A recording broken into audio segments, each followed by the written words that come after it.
Dear students, we have already read about Bohr's principle. हम सभी लोगों ने बोर्स प्रिंसिपल पढ़ा।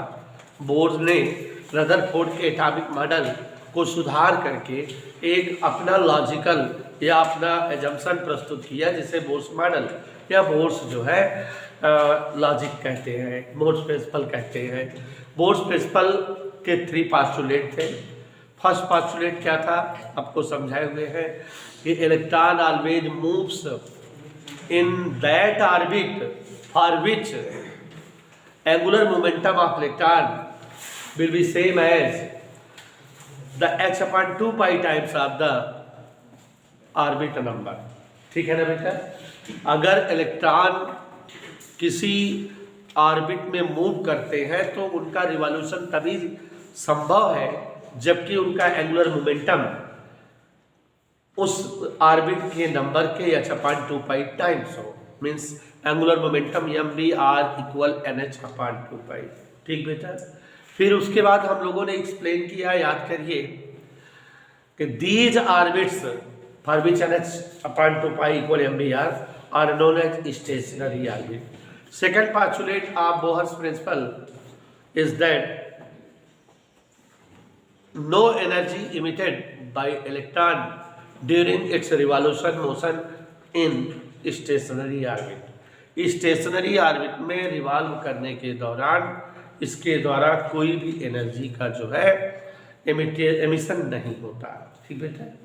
और थर्ड पास्टुलेट था कि when external energy incident over any atom then this energy is absorbed by any one electron of that atom, and hence energy of that electron increases and it give up its lower energy level orbit and jump into higher energy level orbit, but stopping for a moment it again emit its excess energy and comes back into its initial energy level। ठीक है ना बेटा? And emitted energy is in the form of photon energy या electromagnetic wave energy. ठीक, these are the 3 postulate. इन्हीं postulate का प्रयोग करके हम लोगों ने डिराइव किया बेटा रेडियस, बोहर्स रेडियस क्या होती है। मीन्स इलेक्ट्रॉन जब जो है हाइड्रोजन परमाणु के किसी भी ऑर्बिट में मूव करता है तो उसकी रेडियस का फार्मूला क्या होता है। आपने देखा कि हाइड्रोजन एटम के साथ साथ हम किसी भी एटम के ऑर्बिट का रेडियस निकाल सकते हैं। हाइड्रोजन एटम के लिए स्पेशली हम लोगों ने निकाला था कि radius of hydrogen atom for first orbit is 0.53 angstrom and for second orbit 2.12 angstrom and for third orbit 4.77 angstrom and so on. Okay बेटा? Similarly we calculate velocity of electron moving orbits of any atom। इसी तरह से हम लोगों ने velocity निकाली थी electron की जो है किसी भी एटम में न्यूक्लियस के अराउंड मूव करते के दौरान। लेकिन बेटा यहाँ पर हमने वेलोसिटी हाइड्रोजन एटम के लिए स्पेशली निकाली थी। When we put the value of z as 1 then we have the formula for velocity of electron moving in any orbit of hydrogen atom means Bohr's orbit, और वो आया था 2.19 × 10⁻⁶ metre per second. Okay बेटा? इसको 2 से divide कर दोगे तो सेकेंड ऑर्बिट पे वेलोसिटी आ जाएगी, 3 से डिवाइड कर दोगे तो थर्ड ऑर्बिट में वेलोसिटी आ जाएगी। यहीं पर बेटा मैंने एक डेफिनेशन आपको डेफिनेशन रटाया था माइक्रो कंस्ट्रक्शन कांस्टेंट। इधर देखो जरा, माइक्रो कंस्ट्रक्शन कांस्टेंट। सभी लोग बोर्ड पर देख रहे हैं बेटा? प्रज्ञान बेटा, माइक्रो कंस्ट्रक्शन कांस्टेंट, सूक्ष्म संरचना नियतांक। What is this? अब अगर कोई इलेक्ट्रॉन हो और वो बोहर्स रेट जो है ऑर्बिट में मूव कर रहा हो, means when an electron is moving in first orbit of hydrogen atom, तो it has velocity and evaluated as 2.19 × 10⁻⁶ metre per second. तो velocity of electron moving in first orbit first orbit of hydrogen atom. जान बेटा समझ में है? with its ratios with velocity of light in vacuum is known as microconstruction constant. Ratio of velocity of electron moving first orbit of hydrogen atom with velocity of light in vacuum is known as microconstruction constant. The value of velocity of electron moving in first orbit is below that 2.19 into 10 power 6 meter per second and the velocity of light is 3 into 10 to power 8. यहाँ पर बेटा decimal remove कर दिए तो ये हो गया 219,300 ऐसे, ठीक है। इसको डिवाइड कर दोगे 1/137 is the value of micro construction constant. तो ये माइक्रो कंस्ट्रक्शन कांस्टेंट के बारे में हमने आपको एक्सप्लेन किया था। Any problem? इतना आप सभी को समझ में आ गया? जानवी बेटा उसके बाद हम लोगों ने डिराइव किया है, तो क्या आप थोड़ा सा रिवाइज कर रहे हैं, कल सब लोग नहीं आए थे। डिराइव किया था kinetic energy of electron for hydrogen atom as well as for each atom. Kinetic energy का फार्मूला याद करो, काइनेटिक एनर्जी का formula minus Z square R C H upon n square, यही आया तक नहीं? It's for any atom, it's for any atom. और potential energy का फार्मूला क्या था याद करो, Z square R C H upon 2n square. Janvi तो मैं नहीं याद है, total energy minus Z square R C H upon n square. It's okay, समझ आया बेटा? तो look here, it is the formula for kinetic energy of any atom, kinetic energy of electron moving in any atom. It is the potential energy of any electron moving in any atom. Energy of any electron, total energy of any electron moving in any atom. किसी भी atom में move कर रहा हो, और specially हम लोग hydrogen के लिए निकालते हैं तो जेड के प्लेस पे 1 राइट कर देते हैं। ओके, अब बेटा यहाँ पर जो है फॉर हाइड्रोजन, रुकिए जानू बेटा देखो, for hydrogen Z evaluated as 1. Then final energy of electron will be given as minus RCH upon n square. It means it is the value of total energy moving in any nth orbit of hydrogen atom. Hydrogen atom की nवीं orbit में move करने वाले electron की energy का formula होगा। If electron is moving in n1 orbit, then its energy will be E1 equal minus RCH n1 square. Okay, and if it jumped into higher energy level and comes into n2 orbit, n1 orbit में चक्कर करता हुआ electron energy absorb करे किसी external source से, jump कर जाए higher energy level में, तो इसकी एनर्जी का formula E2 equal minus R C H upon n two square. जानो बेटा दिक्कत, कोई प्रॉब्लम बेटा? आप यहाँ पर ध्यान से सुनिएगा, मेरी बात समझने का प्रयास करिएगा। It is the formula for final energy moving in hydrogen atom for electron. Electron जो हाइड्रोजन एटम में किसी ऑर्बिट में मूव कर रहा है उसके लिए एनर्जी निकालने का फार्मूला है। If electron is moving in n1 orbit then its energy is this, and when it jumped into higher energy level n2 then its energy is this। लेकिन हायर एनर्जी लेवल में electron रुकता नहीं है, वो जितना ज़्यादा energy रहती है उसको डिस्ट्रॉय करता है, इमिट करता है, और फिर से जो है इनिशियल एनर्जी लेवल में गिर जाता है। तो वो जो एनर्जी डिस्ट्रॉय करेगा, energy destroy bye electron means this minus this, ज़्यादा में से कम माइनस कर दे, उतना जितना डिफरेंस है एनर्जी का वही डिस्ट्रॉय होगी, और वो एनर्जी जो डिस्ट्रॉय होगी वो किस रूप में मिलेगी? फोटॉन एनर्जी रूप में। इसको माइनस ये माइनस माइनस इधर टोके में डेल्टा ही again right hand S C upon lambda. Okay, क्या यहाँ आर सी एच कॉमन है बेटा, आर सी एच कॉमन, तो ये आर सी एच कॉमन लेंगे तो माइनस 1/n² और सी एच कॉमन लेंगे 1/, ये बेटा सी और H, and it is the formula for 1/λ 1/n1² minus 1/n2², और बच्चों 1/λ is known as wave number. तो ये इलेक्ट्रॉन के वेव नंबर का फार्मूला आ गया, ठीक है, कोई डाउट नहीं? तो it is the formula for wave number of electron.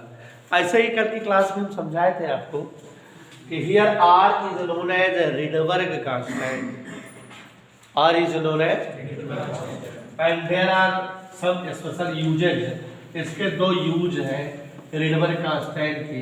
ये सारी चीजें हमने कल की क्लास में लिखा दी थी।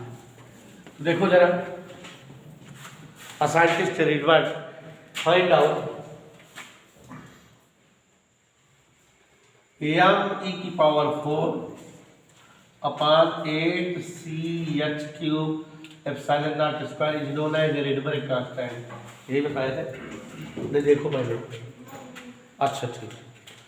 तो m⁴ 8 CH³ finally is a constant and point out by Mr. Rydberg and hence known as Rydberg constant। और for calculating the value of Rydberg constant, put the value of m.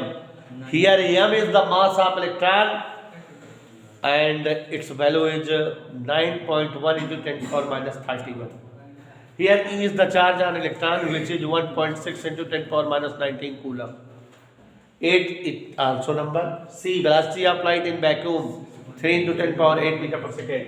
H Planck constant 6.6 × 10⁻34. Epsilon naught is the permittivity constant 8.85 × 10⁻12. When you put all the logical values used in this formula, then you have the value of finally R 1.097 into 10 power पर metre. याद आया बेटा? नहीं याद आया? तो ये Rydberg constant की वैल्यू आई Pragyan Singh. Rydberg constants, there are two uses of Rydberg constant. Janvi बेटा कल हम ये सब झटके समझा दिए थे, लेकिन समझ में आ रहा है?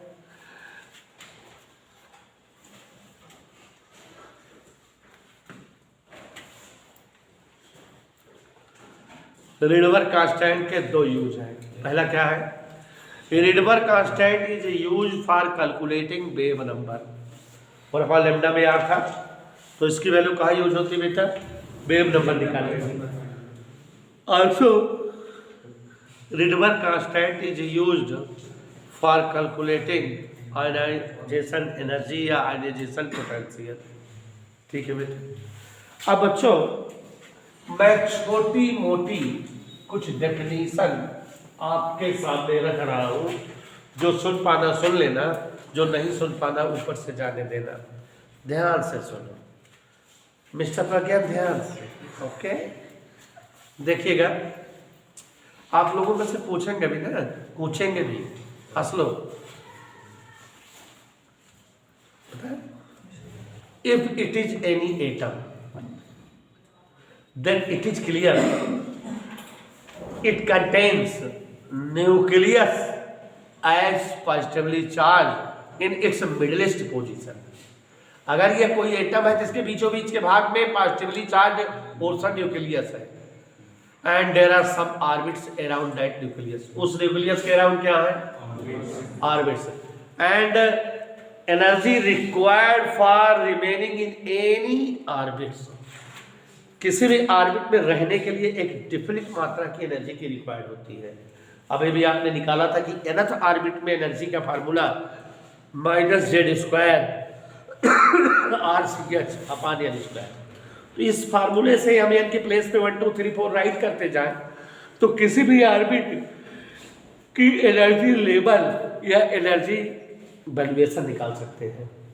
तो इसीलिए all the orbits are known as energy level, माने चूंकि अलग अलग ऑर्बिट्स में रहने के लिए अलग अलग मात्रा में एनर्जी की रिक्वायरमेंट होती है, इसलिए इन ऑर्बिट को एनर्जी लेवल कहते हैं। वेरियस एनर्जी लेवल माने भिन्न भिन्न एनर्जी लेवल जो सबसे पहली ऑर्बिट है उसमें जो है एनर्जी ग्राउंड स्टेट में कम है, जो दूसरी ऑर्बिट है उसमें एनर्जी लेवल ज़्यादा हो जाता है, वो higher energy level, higher higher higher higher higher.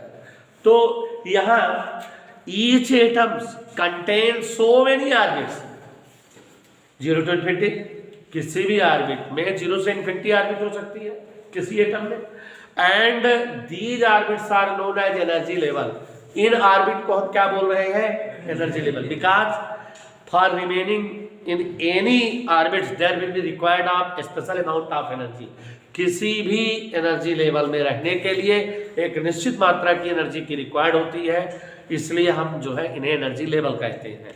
And these energy levels are differ to each other, ये सारे के सारे एनर्जी लेवल एक दूसरे से क्या है, and hence they are called discrete energy level, विविध ऊर्जा स्तर, भिन्न भिन्न ऊर्जा स्तर, अलग अलग मान वाले ऊर्जा स्तर, समझ में आया? And this is defined by mister Franck and Hertz. Hertz और फ्रैंक नाम के साइंटिस्ट ने ये फाइंड आउट किया कि when electrons are moved in any orbit of any atom then they have required of some fixed amount of energy for each type moving each type of orbits। अलग अलग orbit में move करने के लिए अलग अलग अमाउंट में energy की रिक्वायर्ड होती है। जैसे जो है हाइड्रोजन एटम के लिए, for hydrogen atom energy required for nth orbit -13.6 upon n square electron volt. By this formula we can calculate n बराबर 1 के लिए कितना एनर्जी होगी, -13.6 इलेक्ट्रॉन वोल्ट। n की जगह माने पहली ऑर्बिट, अगर हाइड्रोजन एटम के पहली ऑर्बिट की एनर्जी जानना चाहे कितना, दूसरी ऑर्बिट की एनर्जी जानना चाहे, जाकर बेटा यहाँ 2 का स्क्वायर 4, तो ये 4 3 11 4 4 16, मतलब इलेक्ट्रॉन की फर्स्ट एनर्जी लेवल की वैल्यूएशन जो है 13.6 इलेक्ट्रॉन वोल्ट है। सेकंड एनर्जी लेवल का वैल्यूएशन क्या है? -3.4 electron volt. Third energy level या स्थिति राइट कर दो, क्या हो जाएगा? नाउ ऐसे कुछ, तो आप देख रहे हो कि एनर्जी लेवल पहले कितना है, ग्राउंड स्टेट 13.6, उससे सेकंड सेल पे गया तो इतनी एनर्जी, थर्ड सेल में गया तो इतनी एनर्जी, बढ़ती जा रही है एनर्जी, माइनस लगा इसलिए बढ़ रही है, ठीक है? तो ये क्या शो हो रहा है? It is clear there will be required of different amount of energy for the moving of electron in different type of orbit of any atom. मतलब समझ गए आप कि इलेक्ट्रॉन को अलग अलग कक्षाओं में चक्कर करने के लिए अलग अलग मात्रा में एनर्जी की रिक्वायर्ड होगी, और इस एनर्जी रिक्वायरमेंट या एनर्जी मात्रा को एनर्जी लेवल कहा जाता है। First energy level, second energy level, third energy level, और हर एनर्जी लेवल में एनर्जी अलग अमाउंट में होती है, इसलिए इन्हें एनर्जी डिस्क्रीट एनर्जी लेवल कहते हैं। क्या कहते हैं बेटा? और इस बात का पता किसने लगाया? हाँ, हर्ट्ज और फ्रैंक ने। कितना समझ में आया? अब यहाँ पर प्रज्ञान बेटा 2-3 छोटे छोटे परिभाषा वाले और टर्म है। हम बात कर रहे थे कि if it is any atom, it is in this atom there will be so many different orbits. इसके भीतर बहुत सारी ऑर्बिट होंगी जिन्हें हम एनर्जी डिफरेंट एनर्जी लेवल भी कहेंगे। अलग अलग एनर्जी लेवल में इलेक्ट्रॉन्स मूविंग कर रहे होंगे। When some external energy incident over this atom, अगर बाहर से कुछ एनर्जी इस एटम पर गिरे, आपतित हो, then this external energy is observed by any one electron of any orbit. जब इस पर जो है एनर्जी गिरेगी तो एटम के जो हजारों इलेक्ट्रॉन हैं उनमें से कोई ना कोई इलेक्ट्रॉन उस एनर्जी को ऑब्जर्व कर लेगा, और उसकी एनर्जी क्या हो जाएगी? बढ़ जाएगी। और जब बढ़ जाएगी तो वो लोअर एनर्जी लेवल को छोड़ करके किस में जाएगा? ये पक्का होगा कि नहीं? होगा ना। इस जो है state of atom now this time is known as active state. क्या कहा जाता है इसे? एक्साइटेड स्टेट या active state. At this time atom is called in excited state. इसे क्या कहते हैं बेटा? एक्साइटेड स्टेट में है एटम, जबकि जो है उसका इलेक्ट्रॉन लोअर एनर्जी लेवल में रहते हुए एनर्जी एब्जॉर्ब करके किसी एक्स्ट्रा एनर्जी लेवल में चला गया है। तो in at this time atom is known as in excited state. Atom को कौन सी स्टेट में कहा जाता है बेटा?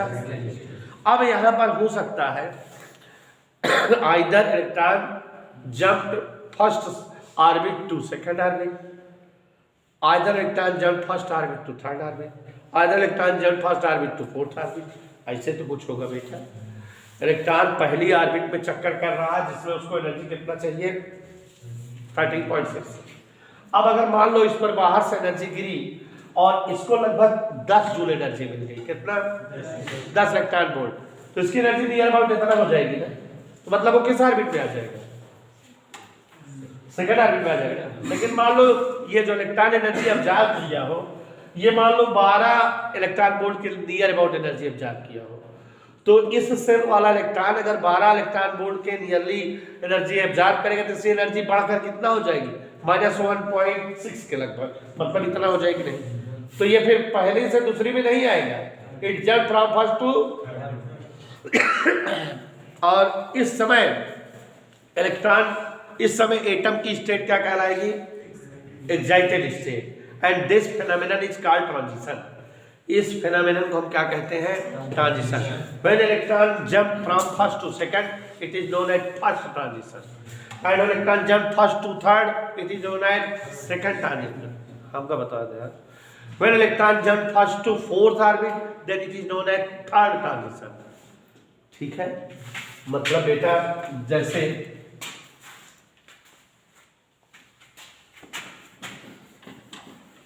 एनर्जी लेवल को अगर हम बोर्ड पर लिख रहे हैं, ठीक है, किसको दिखाएं बेटा? Let it is ground state. Ground state मतलब लोएस्ट एनर्जी लेवल को हम ग्राउंड स्टेट कहते हैं।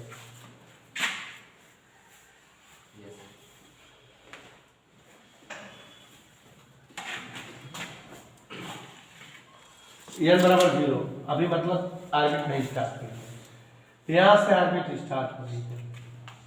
ऑर्बिट यहाँ से स्टार्ट हो रही है, जन बेटा देख रहे हो, ये फर्स्ट ऑर्बिट है। कौन सी ऑर्बिट है बेटा? First orbit. फर्स्ट ऑर्बिट में जब इलेक्ट्रॉन है तो इसकी एनर्जी हाइड्रोजन एटम अगर कोई जाओ -13.6 अपान n² होता है ना। और अगर इलेक्ट्रॉन सेकेंड ऑर्बिट में हो तो इसकी एनर्जी क्या होती है? याद करो,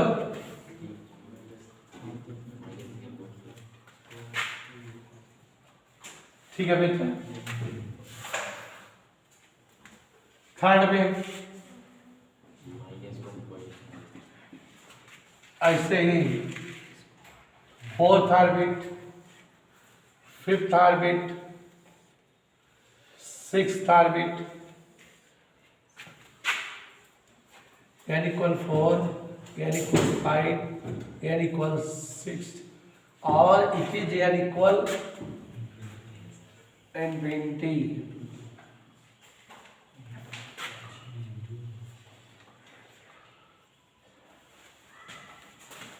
ओके बेटा, समझ आया? If electron is in ground state, ठीक है, means in first shell, when energy incident over the atom then energy of this external energy is absorbed by any one electron and its energy increases. Either it comes, it jump from first to second orbit, or it can jump from first to third orbit, or it can jump from first to fourth orbit. ऐसे ही either it comes या it jumps from last orbit, ऐसे, ठीक है। These states of atom is known as excited state। समझ आ रहा है बेटा? And this phenomenon is called transition. Transition की हिंदी होती है संक्रमण। ट्रांजिशन का मतलब क्या होता है जान लीजिए तो समझ में आ जाएगा। शॉर्टकट बता दे ट्रांजिशन मतलब, शॉर्टकट में changing of orbit it's called transition. नहीं समझे? इलेक्ट्रॉन चाचा एक ऑर्बिट से दूसरे में चला जाए या दूसरे से पहले में आ जाए, यही कहा जाए transition. Changing of orbit, electron का एक ऑर्बिट से किसी अदर ऑर्बिट में पहुंचना ही क्या कहलाता है? ट्रांजिशन। समझ में आ रहा है बेटा? When electron reach one orbit to another orbit, then this phenomenon is known as transition. And when electron comes from first to second, it is first transition.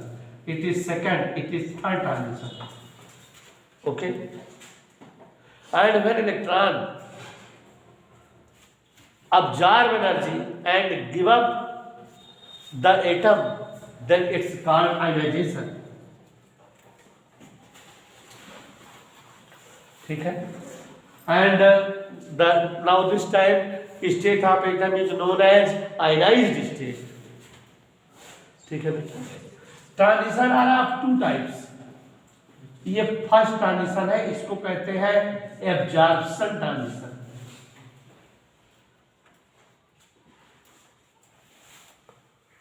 Electron is converting its orbit by absorbing amount of energy. It is jumping lower to higher energy levels. This is absorption and transition. ऐसा है कि नहीं? इसका उल्टा भी हो सकता है।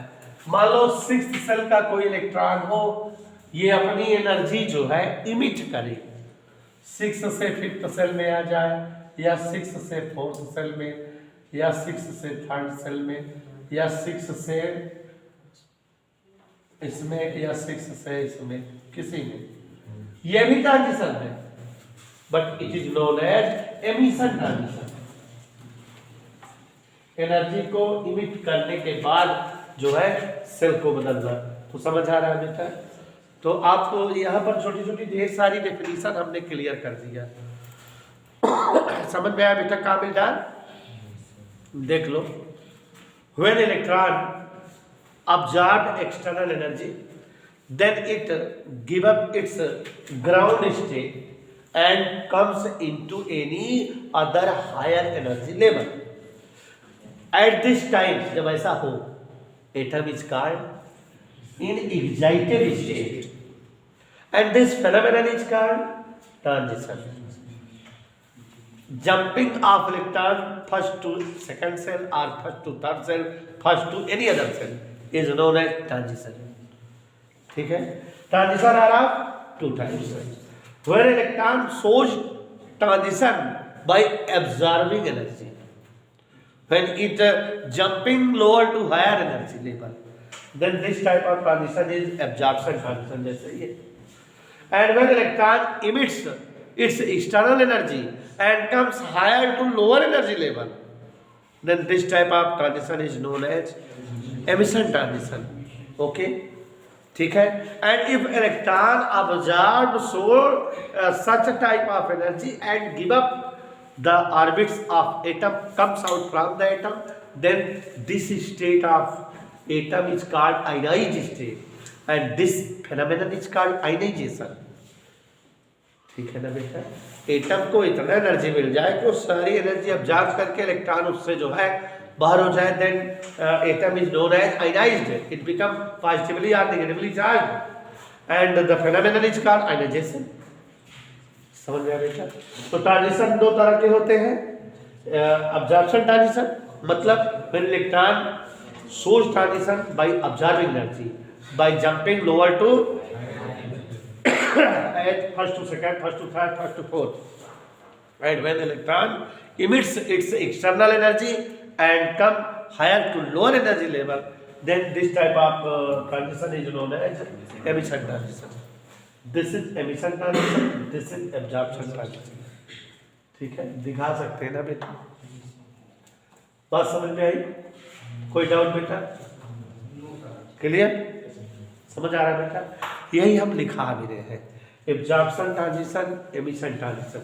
अच्छा, यहाँ एक चीज और है बेटा, इस ट्रांजिशन के दौरान जो एनर्जी जो है इमिट हो रही है इलेक्ट्रॉनों द्वारा, इस केस में भी उस केस में भी जो भी एनर्जी एक्स्ट्रा बन रही है वो इलेक्ट्रोमैग्नेटिक वेव्स के रूप में होती है। साइंटिस्टों ने उसका स्पेक्ट्रम बनाया।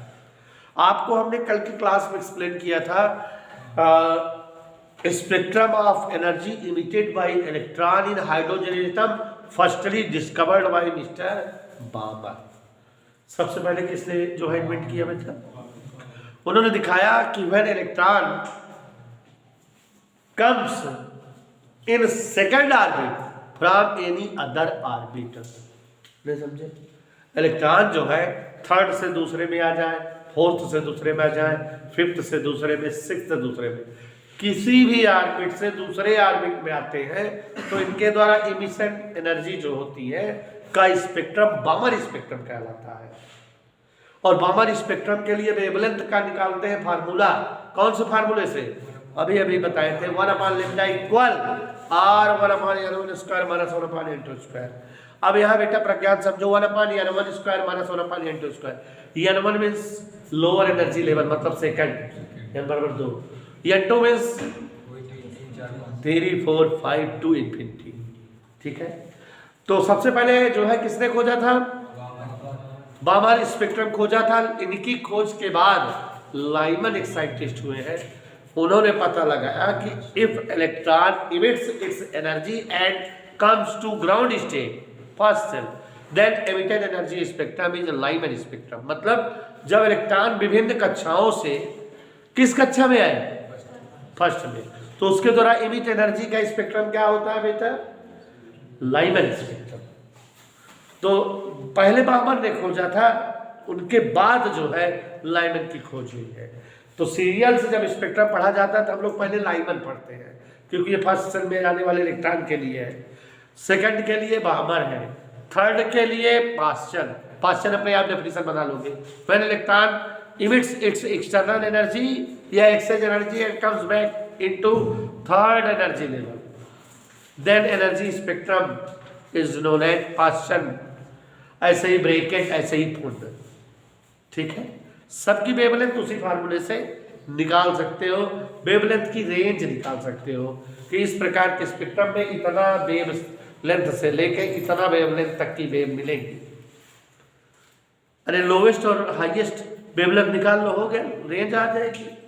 ठीक है ना? और अभी अभी एक छोटा सा फार्मूला आपने लिखा, कंफ्यूज हो रहे हो उसी में, ये ट्रांजिशन में, एब्जॉर्प्शन ट्रांजिशन। किसमें? देखो, कोई भी एटम हो, अगर वो इनिशियल ऑर्बिट में है, किसमें है बेटा? इनिशियल ऑर्बिट में, तो उसकी एनर्जी EI क्या होगी? -z² RCH अपान NI का स्क्वायर। ये तो बेटा। और अगर जो है फाइनल ऑर्बिट EF में एनर्जी जानना चाहे क्या होगा? -z²। ये हाइड्रोजन एटम के लिए नहीं लिख रहे हैं, for each any atom, for each atom RCH universal formula है, NF का स्क्वायर। अब इसमें से इसको माइनस कर दें तो एक्सटर्नल एनर्जी आ जाएगी। कितना एनर्जी कम है ये पता लग जाएगी कि नहीं? तो कितना आएगी? देखो, delta E equal EF minus EI। ये वाला माइनस है, ये प्लस हो जाएगा। Z² RCH कॉमन भी है और I वाला प्लस हो गया, 1/NI² minus 1/NF²। Delta EHC upon lambda. Any doubt? HC cut गया, 1/λ equal Z² 1/NI² minus 1/NF²। Formula आ गया वेवलेंथ निकालने का, वेव नंबर निकालने का। कोई डाउट बेटा? जैसे ही तो एक्सप्लेन किए थे थोड़ी देर पहले। तो बच्चों ये सब देख ले हम, तो फिर स्पेक्ट्रम के बारे में बताए आप, वही जो अभी बताए थे। समझ आए? कोई दिक्कत?